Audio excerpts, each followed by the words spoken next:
ফুল বাবা আর পাবো না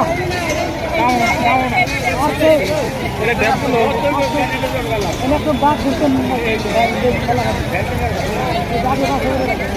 না ওটাও এখন করবো এটা করে পারবেন না এইটাই যে মেলা এখন নষ্ট করলো যে রন্ধন না করে একটু বাঘ আছে কি দেখো পুরা এটা করে না